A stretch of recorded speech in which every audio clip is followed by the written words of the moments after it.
എല്ലാവർക്കും news first മലയാളത്തിന്റെ പുതിയ വീഡിയോയിലേക്ക് സ്വാഗതം. ക്രിക്കറ്റ് ലോകത്തെ ഏറ്റവും പുതിയ വാർത്തകൾ ആദ്യമേ അറിയാൻ ഈ ചാനൽ മറക്കാതെ സബ്സ്ക്രൈബ് ചെയ്യുക.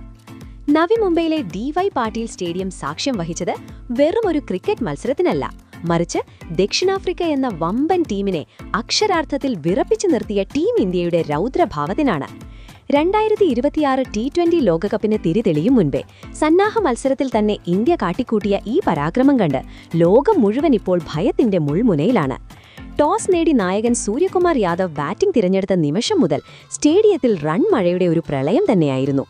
ഈശാൻ കിഷൻ എന്ന കൊടുങ്കാറ്റ് മൈതാനത്ത് അഴിഞ്ഞാടിയപ്പോൾ ലോകത്തിലെ ഏറ്റവും വേഗതയേറിയ ബൌളർമാരായ കഗീസോ റബാഡയും ആന്റിക് നോർക്കിയെയും പന്ത് എവിടെ എറിയണമെന്നറിയാതെ പകച്ചുപോയി.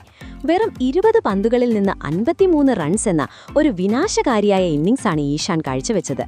ഈശാന്റെ ബാറ്റിൽ നിന്നും പറന്ന 7 കൂറ്റൻ സിക്സറുകളും 2 ബൗണ്ടറികളും സ്റ്റേഡിയത്തിന്റെ മേൽക്കൂരയെ പോലും വിറപ്പിച്ചപ്പോൾ ഗാലറിയിലെ ആരാധകർക്ക് ആവേശമടക്കാനായില്ല. ഈശാൻ ഒരുക്കിയ സ്ഫോടനാത്മകമായ അടിത്തറയിൽ നിന്ന് തിലക് വർമ്മ 19 പന്തിൽ 45 റൺസുമായി ദക്ഷിണാഫ്രിക്കൻ സ്പിന്നർമാരെ ബാക്ക്ഫുട്ടിലാക്കിയെങ്കിൽ അവസാന ഓവറുകളിൽ ക്രീസിലെത്തിയ കുങ്ഫു ഹാർദിക് പാണ്ഡ്യയുടെ വകയായിരുന്നു യഥാർത്ഥ വെടിക്കെട്ട്. വെറും 10 പന്തിൽ 300 സ്ട്രൈക്ക് റേറ്റിൽ 30 റൺസ് അടിച്ചുകൂട്ടിയ ഹാർദിക് ദക്ഷിണാഫ്രിക്കയുടെ അവസാന പ്രതീക്ഷകളും ചവിട്ടിമെതിച്ചു. നിശ്ചിത 20 ഓവറിൽ ഇന്ത്യ പടുത്തിയുയർത്തിയ 240 റൺസ് എന്ന ഹിമാലയൻ സ്കോറിന് മുന്നിൽ ദക്ഷിണാഫ്രിക്കൻ ബാറ്റിംഗ് നിര ചീട്ടുകൊട്ടാരം പോലെ തകരുകയായിരുന്നു. മറുപടി ബാറ്റിംഗിനിറങ്ങിയ ദക്ഷിണാഫ്രിക്കൻ നായകൻ എയ്ഡൻ മാർക്രമും വിക്കറ്റ് കീപ്പർ റയാൻ റിക്കൾട്ടനും ചെറുത്തുനിൽപ്പിന് ശ്രമിച്ചെങ്കിലും അർഷ്ദീപ് സിംഗിന്റെ മാരകമായ സ്വിംഗും വരുൺ ചക്രവർത്തിയുടെ നിഗൂഢമായ സ്പിന്നും ചേർന്നപ്പോൾ ദക്ഷിണാഫ്രിക്കൻ ബാറ്റ്സ്മാൻമാർക്ക് മറുപടിയുണ്ടായിരുന്നില്ല.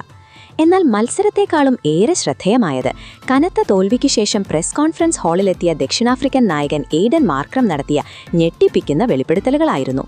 തോൽവിയുടെ നിരാശയേക്കാൾ ഉപരി ഇന്ത്യൻ ടീമിനോടുള്ള ഒരുതരം ഭയവും ആദരവും ആ മുഖത്തും വാക്കുകളിലും നിറഞ്ഞു നിന്നിരുന്നു. സത്യം പറഞ്ഞാൽ ഇന്ത്യയിൽ വെച്ച് ഇന്ത്യയെ തോൽപ്പിക്കുക എന്നത് ഇപ്പോൾ അസാധ്യമായ കാര്യമായി മാറിയിരിക്കുന്നു. ഇടറിയ ശബ്ദത്തോടെ മാർക്രം തുറന്നു സമ്മതിച്ചു.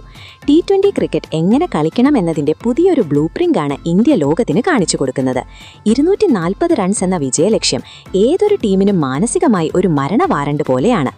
ഈശാൻ കിഷനെ പോലെയുള്ള യുവതാരങ്ങളുടെ കണ്ണുകളിൽ ഭയമില്ല. ആദ്യ പന്ത് മുതൽ അവർ ആക്രമിക്കുകയാണ്. ഈ ലോകകപ്പ് നേടാൻ ഏറ്റവും യോഗ്യർ ഇന്ത്യ തന്നെയാണ്. സ്വന്തം ബൌളർമാർക്കെതിരെയും മാർക്രം രൂക്ഷ വിമർശനമാണ് ഉന്നയിച്ചത്. റബാഡയും നോർക്കിയെയും ലുങ്കി എൻഗിഡിയും അടങ്ങുന്ന ലോകോത്തര പേസ് നിരയെ ഇന്ത്യൻ യുവതാരങ്ങൾ ഒരു ദാക്ഷിണ്യവുമില്ലാതെ പ്രഹരിച്ചത് തനിക്ക് വിശ്വസിക്കാനാവുന്നില്ലെന്നും ഇതൊരു വലിയ വേക്കപ്പ് കോൾ ആണെന്നും അദ്ദേഹം തുറന്നടിച്ചു. പേരും പ്രശസ്തിയും അനുഭവ പരിചയവുമൊന്നും ഇന്ത്യൻ യുവതാരങ്ങൾ നോക്കുന്നില്ല. അവർ വരുന്നത് തന്നെ അടിച്ചൊതുക്കാനാണ്. ലോകത്തിലെ ഏറ്റവും മികച്ച ബൌളർമാരെ പോലും സാധാരണക്കാരാക്കി മാറ്റുന്ന ഈ ഇന്ത്യൻ ബാറ്റിംഗ് കരുത്തിന് മുന്നിൽ പിടിച്ചു നിൽക്കാൻ പഴയ തന്ത്രങ്ങൾ പോരാ. നമ്മുടെ ബൌളിംഗിലെ പിഴവുകളും ഡെത്ത് ഓവറുകളിലെ പരാജയവും ഇനിയും തിരുത്തിയില്ലെങ്കിൽ ലോകകപ്പിൽ ഇതിലും വലിയ ദുരന്തം നേരിടേണ്ടി വരും, അദ്ദേഹം മുന്നറിയിപ്പ് നൽകി. മാർക്രമിന്റെ ഈ വാക്കുകൾ ലോകമെമ്പാടുമുള്ള ക്രിക്കറ്റ് ബോർഡുകൾക്കുള്ള ശക്തമായ സന്ദേശമാണ്. കപ്പ് ഇന്ത്യയിൽ തന്നെ ഇരിക്കുമെന്ന് ഉറപ്പിച്ചു പറയുന്ന ഒരു സന്ദേശം. സുഹൃത്തുക്കളെ, ഈശാൻ കിഷനും അഭിഷേക് ശർമ്മയും അടങ്ങുന്ന ഈ യുവനിര ലോകകപ്പിലും ഇതേ പ്രകടനം ആവർത്തിക്കുമെന്ന് നിങ്ങൾ കരുതുന്നുണ്ടോ? മാർക്രമിന്റെ ദക്ഷിണാഫ്രിക്കയ്ക്ക് ഇന്ത്യയുടെ ഈ അപ്രമാദിത്യം എപ്പോഴെങ്കിലും തകർക്കാനാകുമോ? നിങ്ങളുടെ അഭിപ്രായങ്ങൾ താഴെ കമന്റ് ബോക്സിൽ ഇന്ത്യ ചാമ്പ്യൻ എന്ന് രേഖപ്പെടുത്തുക. അപ്പോൾ ഇതുപോലത്തെ കൂടുതൽ ക്രിക്കറ്റ് വാർത്തകൾക്കായി ഈ ചാനൽ മറക്കാതെ സബ്സ്ക്രൈബ് ചെയ്യുക.